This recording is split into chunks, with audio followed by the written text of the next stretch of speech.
गुड्डू 9 साल की एक छोटी सी लड़की थी। वह घर की सबसे प्यारी और दुलारी सदस्य थी। वह किसी भी चीज से ज्यादा खेलना पसंद करती थी। गुड्डू की माँ एक गृहिणी थी। वह दिन रात घर पर काम करती रहती थी। वह अपने बच्चों को और परिवार को हमेशा खुश रखती थी। गुड्डू का एक भाई भी था। गुड्डू का भाई कक्षा 10वीं में था। वह पढ़ाई के प्रति बहुत गंभीर था। वह पढ़ लिख कर बहुत बड़ा इंसान बनना चाहता था और स्कूल में तो वह हमेशा से प्रथम ही आया करता था। वह दिन रात एक करके अपने बोर्ड्स के लिए पढ़ता था। गुड्डू रोज पार्क में जाती थी और अपने दोस्तों के साथ खेलती थी। और जब वह थक जाती थी तो वह घर वापस आकर अपनी माँ को कुछ खाने के लिए बनाने को परेशान करती। माँ हमेशा की तरह अपने काम में व्यस्त होने के कारण गुड्डू को देर से घर आने के लिए डांटती थी। इसलिए गुड्डू अपने भाई के पास गई और उसे उसके साथ अधिक खेलने के लिए परेशान करने लगी। गुड्डू का भाई पढ़ाई कर रहा था। गुड्डू को यह बात तो समझ में ना आती। वह अपने भाई को तंग करते ही जा रही थी, जिसके कारण उसका और उसके भाई का झगड़ा हो गया। गुड्डू गुस्से में अपने कमरे में जाकर मुंह फुलाकर बैठ गई। अब तो यह शर्मा जी के घर की रोज की बात बन गई थी। फिर भी उन झगड़ों में जो प्यार छुपा रहता था, वह देखकर उनकी माँ के चेहरे पर एक खुशी की लहर दौड़ जाती थी। ऐसे ही वक्त कटता गया। गुड्डू तो मानने का नाम ही नहीं ले रही थी। तकरीबन शाम के 7 बज गए। आज गुड्डू के पापा यानी शर्मा जी अपनी दुकान से जल्दी घर आने वाले थे। शर्मा जी एक बहुत बड़े व्यापारी थे और उनकी खुद की कपड़ों की बड़ी दुकान थी जो खूब चलती थी। आज उनका एक बहुत बड़ी और प्रसिद्ध कंपनी के साथ डील फिक्स हुई थी, जिससे उन्हें भारी मुनाफा होने वाला था। आज आते वक्त गुड्डू के पापा सबके लिए ढेर सारी मिठाइयां लाए। गुड्डू तुरंत अपने कमरे से मिठाई का नाम सुनकर दौड़ी चली आई और उसका सारा गुस्सा उड़न छू हो गया। सब आश्चर्य करने लगे कि जो काम से रोज घर इतनी देर से आते थे, उनके आज घर जल्दी आने का कारण क्या होगा। गुड्डू के पापा तो आज बड़े खुश नजर आ रहे थे। फिर उन्होंने अपने परिवार के सदस्य को डील के बारे में बताया। यह बेहद खुशी की बात सुनकर आज डिनर में स्वादिष्ट अलग अलग पकवान बनाने का निर्णय हुआ और पूरे परिवार ने साथ मिलकर हंसी खुशी से भोजन किया। दिवाली पास आ रही थी, इसलिए रात को सोने से पहले बातचीत करते वक्त सबने अगले दिन से दिवाली की तैयारी शुरू करने का ठान लिया और फिर सब सोने चले गए। अगली सुबह शर्मा जी का घर एकदम चमचमाता लग रहा था। सब जल्दी उठकर नहाए, पूजा पाठ किया। घर में आनंद ही आनंद था। सबके चेहरे पर एक स्नेह भरी मुस्कुराहट थी। सबसे ज्यादा जिसे उत्साह था वह थी गुड्डू। वह उसी उत्सुकता के साथ माँ की ओर दौड़ी और खरीदी के लिए बाहर जाने के बारे में पूछने लगी। माँ ने जवाब देते हुए कहा कि वे खाना खाने के बाद जाएंगे। गुड्डू यह सुनकर नाचते नाचते चली गई। आखिर वह घड़ी आ ही गई जब पूरा शर्मा परिवार खरीदी के लिए गया। दिवाली की वजह से बाजार में रंगी बिरंगी कपड़ों की दुकानें सजी थी। शर्मा परिवार कपड़ों की खरीदी करने के लिए जाता है। बाजार में शोर शराबा और भीड़ थी। कपड़ों की खरीदी करने के बाद विवेक और गुड्डू पटाखे खरीदने और मिस्टर और मिसेस शर्मा मिठाई की दुकान में जाते हैं। सबने अपने मनपसंद कपड़े, पटाखे और मिठाइयां खरीदी। वे सब 3 बजे के करीब घर आ गए। अब मिसेस शर्मा को पकवान बनाने थे। गुड्डू और विवेक उन्हें मदद करने वाले थे। मिसेस चौधरी भी उनकी सहायता के लिए आ गई। वे सब मिलजुल कर चकली, चिवड़ा, लड्डू आदि बना रहे थे। उतने में ही मिस्टर शर्मा ने विवेक और गुड्डू को बुलाया। मिस्टर शर्मा रंगी बिरंगी लाइटिंग और सुंदर दिए लाए थे। उन्होंने गुड्डू के पास दिए देते हुए कहा कि वे बाहर रखकर आ जाए और विवेक उन्हें लाइटिंग लगाने में सहायता करे। पूरा मोहल्ला रोशनी से प्रकाशित हो उठा। सबके घर खुशियों के दिए जल रहे थे। सब बच्चे पटाखे जला रहे थे। शर्मा परिवार बड़े उत्साह से मिठाई लेकर अपने रिश्तेदारों के घर गए और उन्हें शुभकामनाएं दी। हाथ मिलाकर और गले लगकर सबने स्नेह बांटा। सब लोग मौज मजे से दिवाली मनाते हैं और चारों दिशाओं में खुशी का माहौल होता है।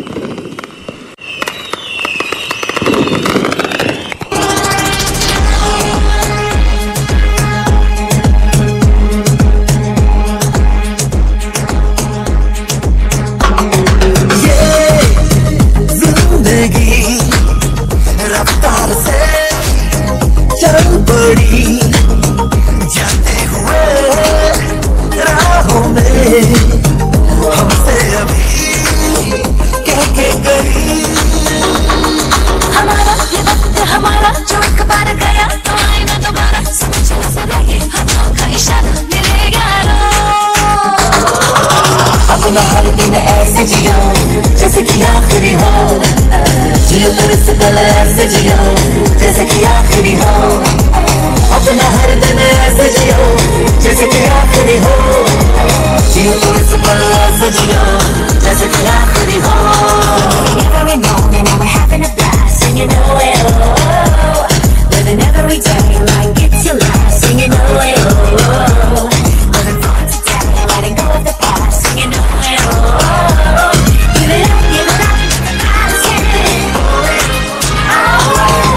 हम सब जो साथ में रहे, खुशियाँ सब हाथ में रहे, हमसे बस फासले रहे यूं हर तुरुत चाहे कहीं भी किसी भी मोड़ पर बिगड़ेगी कोई बात भी अगर मिलके एक दूसरे से कहे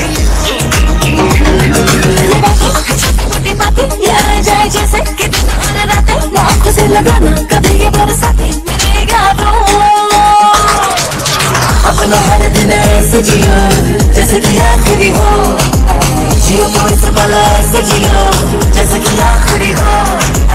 अपना हर दिन ऐसे जियो जैसे कि आखिरी हो, जियो तो इस पल ऐसे जियो जैसे कि आखिरी हो।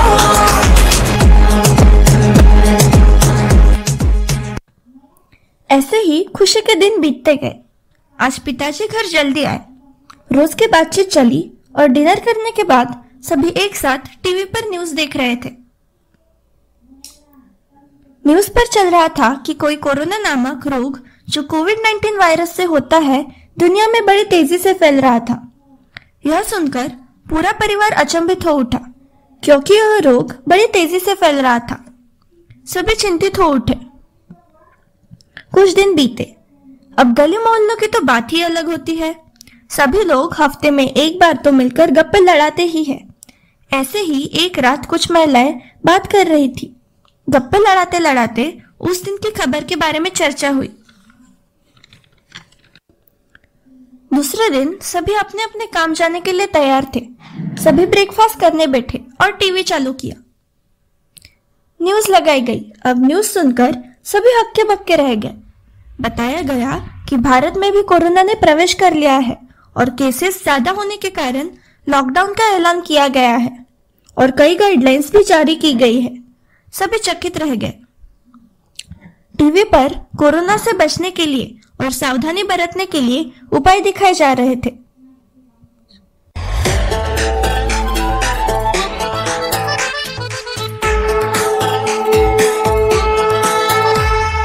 शंख बजा के कह दो पूरी दुनिया को ये बात,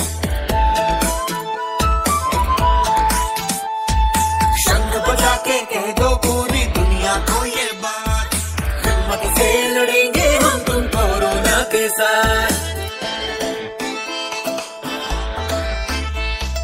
मास्क पहन के वायरस को हम पास ना आने देंगे, साबुन से हम हाथ धो के उस पे वार करेंगे, आयुर्वेदिक काढ़े पीकर इम्यूनिटी बढ़ाएंगे, योगासन के दम से अपना तन मजबूत बनाएंगे, भक्ति की शक्ति में रखेंगे विश्वास, हिम्मत से लड़ेंगे हम तुम कोरोना के साथ। शंख बजा के कह दो पूरी दुनिया को ये बात, हिम्मत से लड़ेंगे हम तुम कोरोना के साथ।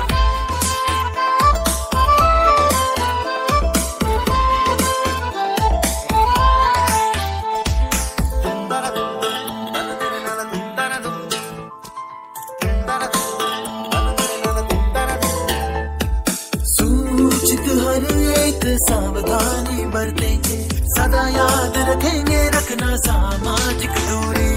अपने धंधे व्यापारों को फिर से पर लाएंगे, भारत के इस अर्थतंत्र को मिलकर हम संवारेंगे। मुश्किल वक्त भी बीत जाएगा, मुश्किल वक्त भी बीत जाएगा, रखना यादों याद, हिम्मत से लड़ेंगे हम तुम कोरोना के साथ। शंख बजा के कह दो पूरी दुनिया को ये बात, हिम्मत से लड़ेंगे हम तुम कोरोना के साथ। जैसे जैसे दिन बीतते गए वायरस आग की तरह फैलता गया और इतना फैला कि गुड्डू के स्कूल बंद हो गए और परीक्षाएं भी रद्द हो गई। परीक्षाएं रद्द हो गई इसलिए गुड्डू खुश थी। दूसरी ओर विवेक को चिंता खाई जा रही थी, परंतु उसे पूरा विश्वास था उसकी परीक्षाएं जरूर होगी और वह पढ़ता गया। कोरोना के बढ़ते केसेस सभी को चिंतित कर रहे थे। कोरोना के कारण लोग खड़े ही सांस न ले पा रहे थे, जिसकी वजह से वह मर रहे थे। हर तरफ दहशत फैल रही थी। सुनसान सड़कें, बंद बाजार, खाली कार्यालय, सुनसान फैक्ट्री फर्श महामारी प्रेरित लॉकडाउन लाया। यह 1.3 अरब लोगों का ऊर्जावान देश था, जो अचानक व्यापक पड़ाव पर आ गया। अर्थव्यवस्था चरमरा गई और ठप हो गई और आजीविका एक पूछ में चली गई। इस वायरस के खतरे ने हमारी जिंदगी ही बदल दी। पापा काम पर तो जाते थे, लेकिन कोई कमाई न होती थी, इसलिए सहमे से रहते थे। उस रात जब पिताजी घर आए तो उनका चेहरा देखकर मिसेस शर्मा यह तो समझ गई कि कुछ बुरा हुआ था। पूछने पर पता चला कि उनकी जो एक बड़े ब्रांड के साथ पार्टनरशिप हुई थी वह रद्द हो गई है, जिससे उन्हें काम में काफी नुकसान हुआ और उनकी आर्थिक परिस्थिति हिल सी गई थी। घर से बाहर निकलना भी मान्य नहीं था। सभी को घर में ही रहने के सख्त निर्देश दिए गए थे। सिर्फ रोजमर्रा की चीजें लेने के लिए घर से बाहर निकलने की अनुमति थी। घर पर रहकर सभी दुखी थे। पहले छुट्टी मिलती न थी और अब इतनी मिल रही थी, कोई चाहता नहीं था। सब ऐसी जिंदगी से त्रस्त हो गए थे। गुड्डू को किसी के साथ खेलने को भी नहीं मिलता था।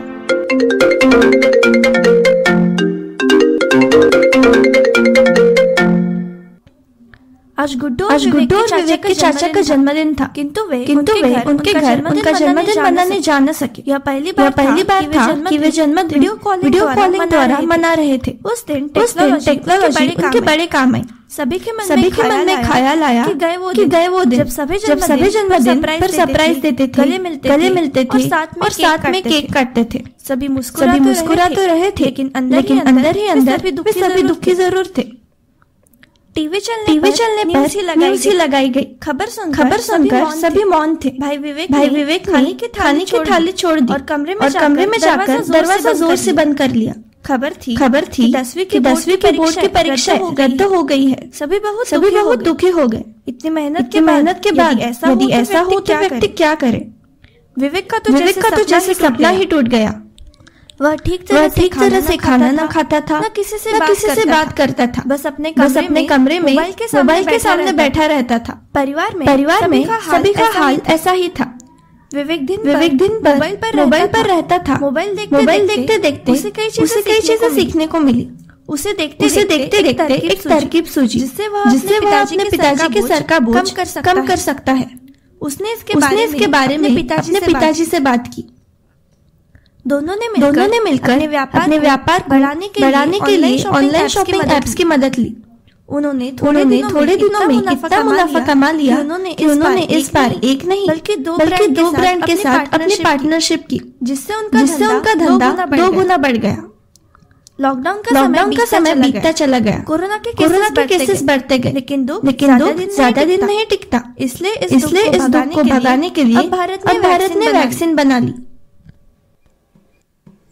अब पूरा परिवार कोरोना की महामारी से लड़ने के लिए तैयार था। सभी लोग मास्क और सैनिटाइजर का उपयोग करने लगे। सारे कोरोना योद्धा अपने काम के प्रति कर्तव्यनिष्ठ थे। इसलिए धीरे परिस्थितियां सुधरने लगी। लोगों ने अपनी जिंदगी नई तरीके से फिर से जीना शुरू